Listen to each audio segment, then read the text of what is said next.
Mr. Wonderful here. For a while now, I've been hard at work helping resolve your money disputes. And today I'm taking on one of the most common, refunds. With the pandemic leading to cancellations left and right, folks are fighting over money like never before.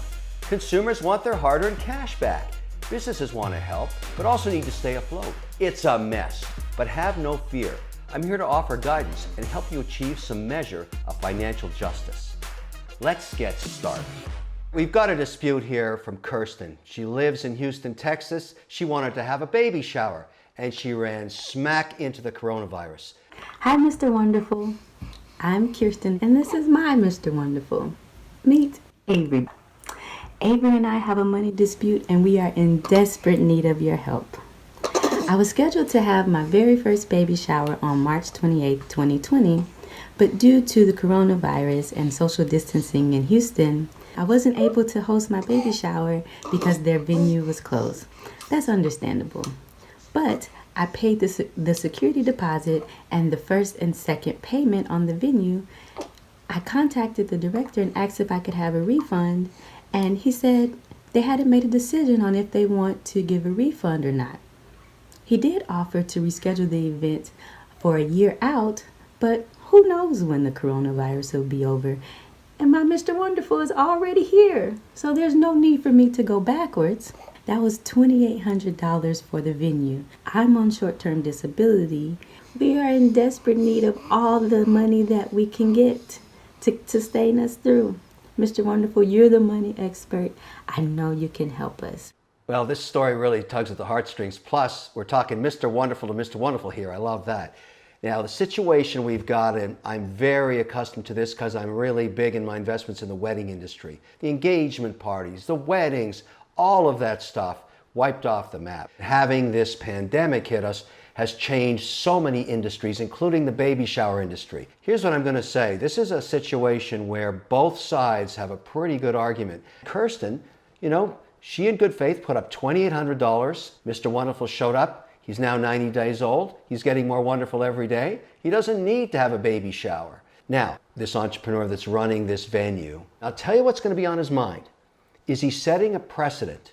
Is he setting himself up for every other situation where he's going to have to refund cash? Right now, nobody wants his venue, and he's just trying to keep alive. We have to respect that. Now, at the end of the day, when both sides seeing something a little differently, you have to go back to the contract. I got a copy of it. Let me read it. Section 3, rental fees. Ready? In big, bold letters. All amounts paid under this agreement are non-refundable. It's a contract. She signed it.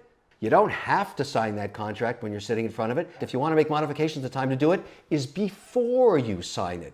But once you have an agreement on paper, you gotta live by it. Now here's the good news. The guy took my call. Very reasonable man. Here's what he's willing to do and did.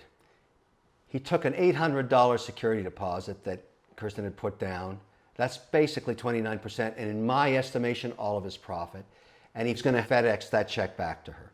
And he also said for the other $2,000, look, I'm willing to give you time to use it and use my facility, but I'm not willing to pay that money back right now. And I totally understand that too. He's got to keep close to his contract or he's not going to stay in business.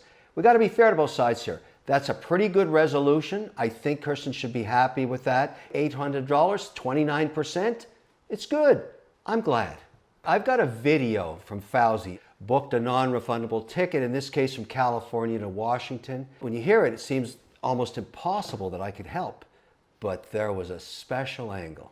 Here we go. Let's hear it from FAWZI. My issue is with the airlines and their refusal to refund a canceled ticket.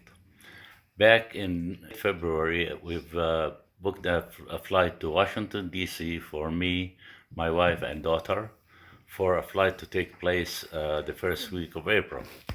However, the last 2 weeks of March, I've tried to cancel the flight due to the coronavirus endemic and the fact that I am 75 years of age, so I'm considered a high risk to travel. 2 weeks later, after asked for cancellation, the airlines got back with me via email and refused to refund. They gave me a credit for a whole year to use these tickets. However, I cannot really travel. I'm hoping that you folks can help me get this refund, and thank you very much. FAWZI didn't mention the cost of the ticket, but I found out later it was $1,600. That's not chump change. However, I heard something in FAWZI's video, and so did you, that he's at high risk. And I thought to myself, does that give us any leeway? So I called up FAWZI and I asked him, do you have a condition that makes you particularly high risk? And he told me, yes, I have type 2 diabetes. So I said to him right there, do you think you can get a doctor's note? And he did. Here's what the doctor's letter says. This is to inform you that FAWZI is at high risk for COVID-19 due to his chronic medical conditions. I recommend against flying due to the issue from when the pandemic started in March of 2020. Doctors on the record basically saying this man shouldn't fly, and he's got it in a letter. That was the key that unlocked this dispute. So let's get an update. I've got FAWZI and his family. Let's bring them on. FAWZI, how are you? I'm all right, sir. How are you, Kevin? Is that- All is well with you. That's Layla, my daughter, and Fadia, my wife. Nice to meet you. You look like a wonderful family. Nice to Thank meet you. Bless your heart. FAWZI, you know, in your video that you sent me, you said that you were at high risk because of your medical situation, and you had the Correct. thoughtfulness to go and ask your doctor for a letter. With your letter in hand, I was able to say to them, look, this is a special situation from a special man who's reached out. He's being honorable in asking for his money back because the value of the ticket's greatly diminished to him a year from now. Would you consider it? Well, here's the news. They said yes. You're getting your $1,600 off. Good. Great. Great. Thank you. The money's going to be refunded within 10 days to 2 weeks directly back into your account.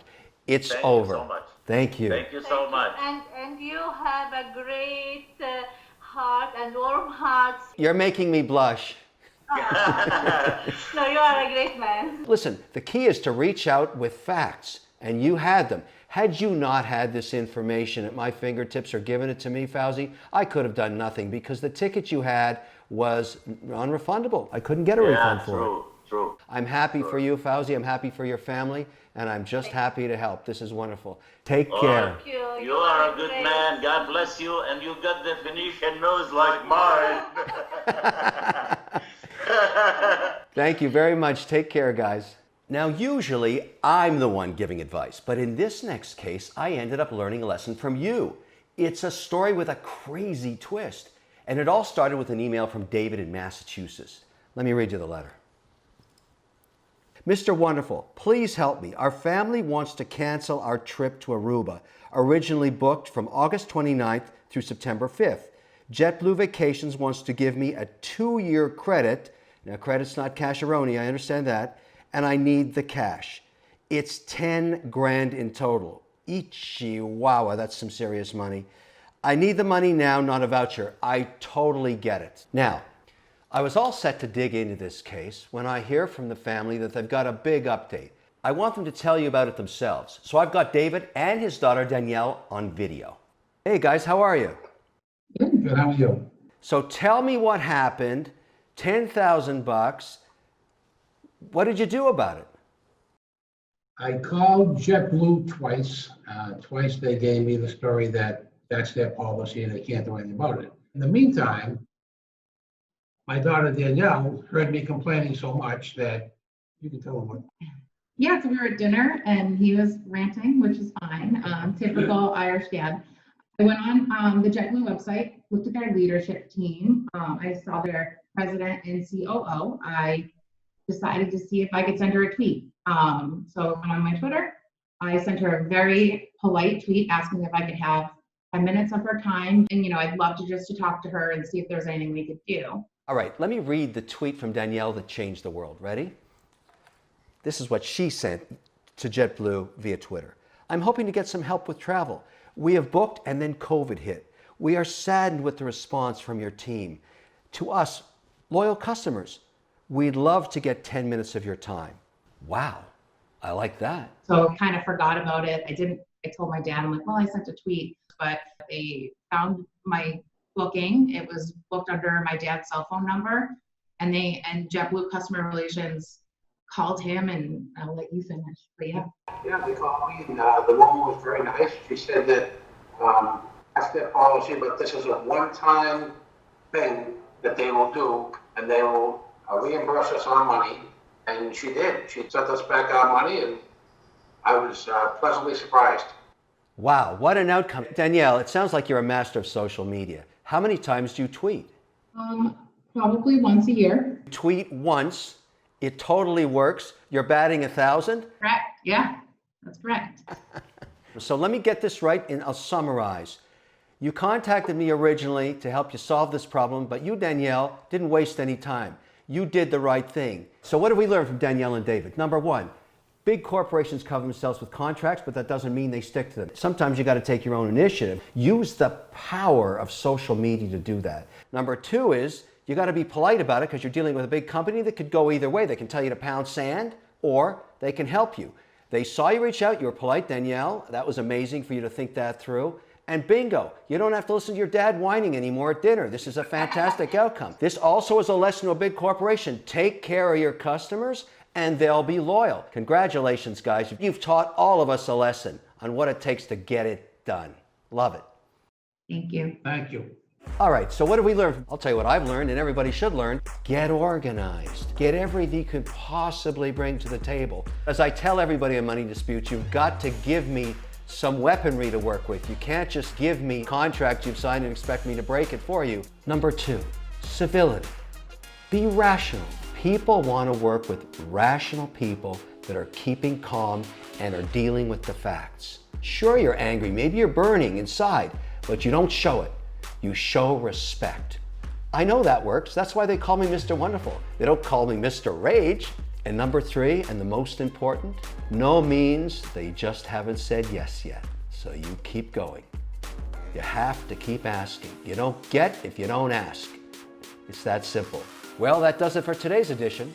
But you know, I'm always with you in spirit at cnbc.com/moneydispute, where you can send me a note or upload a video with your story.